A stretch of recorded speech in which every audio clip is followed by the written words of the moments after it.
बुआ जी की आँखें। प्रद्युमन सिंह नाम का एक राजा था। उसके पास एक हंस था। राजा उसे मोती चुगाया करता और बहुत लाड़ प्यार से उसका पालन किया करता। वह हंस नित्य प्रति सायंकाल राजा के महल से उड़कर कभी किसी दिशा में और कभी किसी दिशा में थोड़ा चक्कर काट आया करता। एक दिन वह हंस उड़ता हुआ दीवान जी की छत पर जा बैठा। उनकी पुत्रवधू गर्भवती थी। उसने सुन रखा था कि गर्भावस्था में यदि किसी स्त्री को हंस का मांस खाने को मिल जाए तो उसकी होने वाली संतान अत्यंत मेधावी, तेजस्वी और भाग्यशाली होती है। अनायास ही छत पर हंस आया देखकर उसके मुंह में पानी भर आया। उसने हंस को पकड़ लिया और रसोई घर में ले जाकर उसे पकाकर खा गई। इस बात का पता न उसने अपनी सास को लगने दिया, न ससुर को और न पति को ही, क्योंकि उसे भय था कि अगर राजा को इस बात का सुराग लग गया तो बड़ा अनिष्ट हो जाएगा। उधर जब रात होने पर हंस राजमहल में नहीं पहुंचा तो राजा रानी को बहुत चिंता हुई। उनका मन आकुल व्याकुल हो गया। चारों ओर उसकी खोज में आदमी दौड़ाए गए, लेकिन हंस कहीं हो तब मिले ना।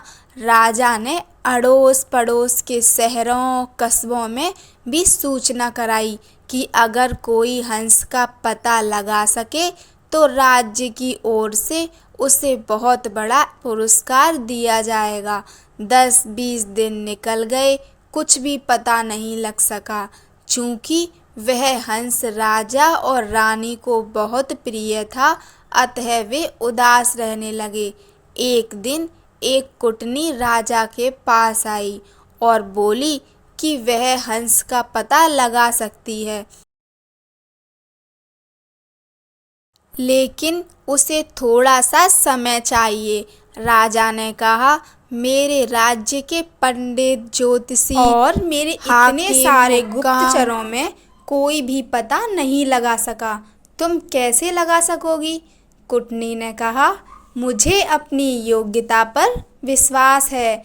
अगर अन्नदाता का हुक्म हो तो एक बार आकाश के तारे भी तोड़कर ले आऊं।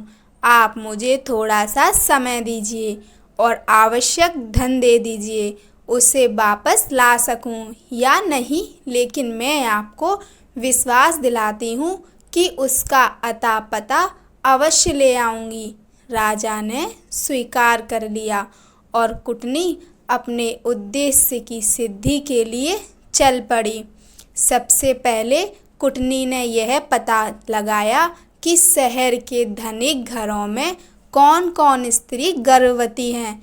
उसे पता था कि गर्भावस्था में किसी स्त्री को यदि हंस का मांस मिल जाए तो वह बिना खाए नहीं रहेगी। साथ ही वह भी जानती थी कि साधारण घर की कोई स्त्री राजा का हंस पकड़ने का साहस नहीं कर सकती।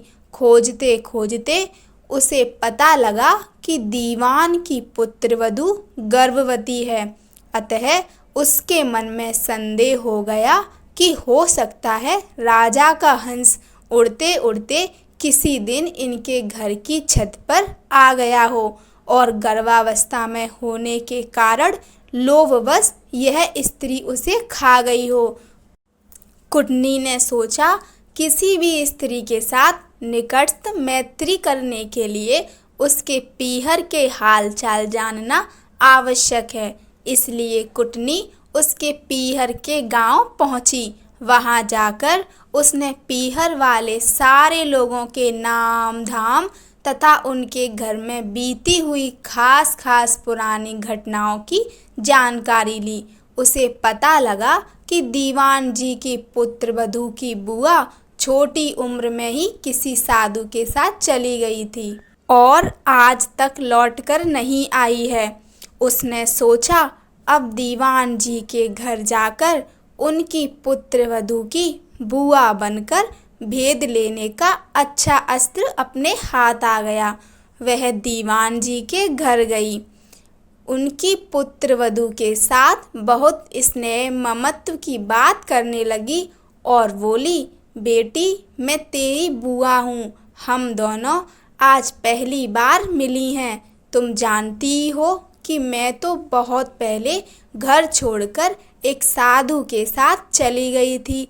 हाल ही में घर लौटकर आई और भाई से मिली तो उसने बताया कि तुम यहाँ ब्याही गई हो और तुम्हारे ससुर राज्य के दीवान हैं।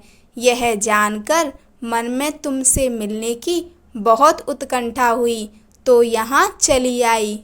तुम्हें देखकर मेरे मन में बहुत ही हर्ष हुआ। भगवान तुम्हें सुखी रखें और तुम्हारी कोख से एक कांतिवान तेजस्वी पुत्र पैदा हो।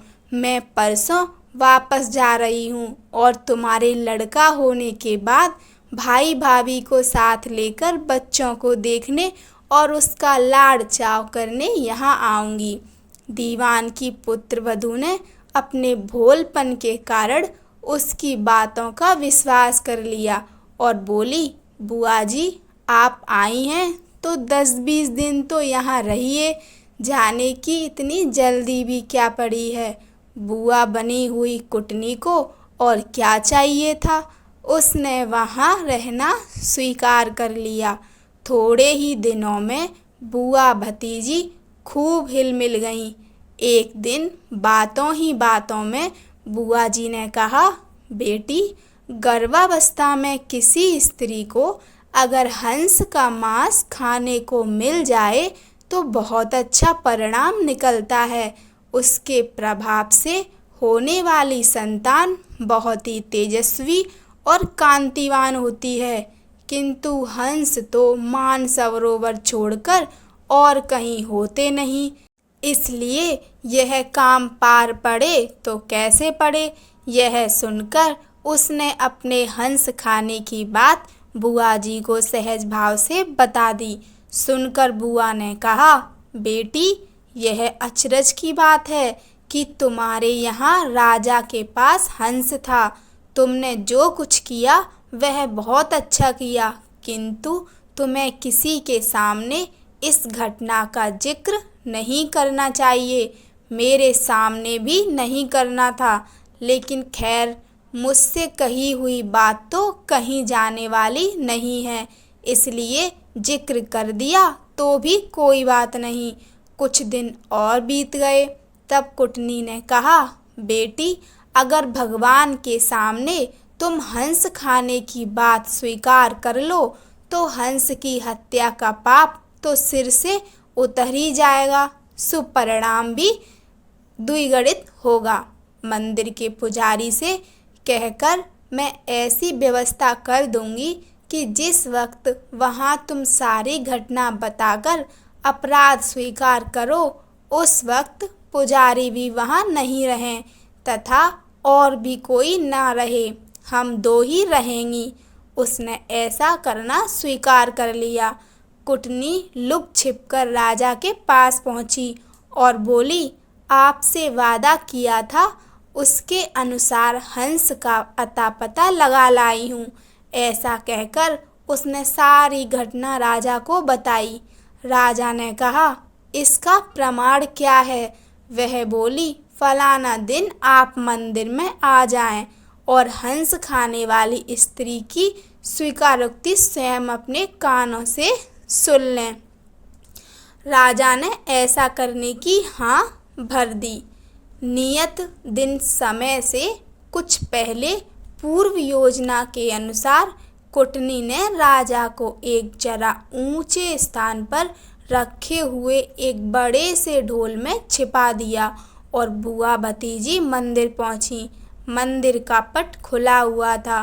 पुजारी या और कोई दूसरा कोई भी व्यक्ति वहां नहीं था।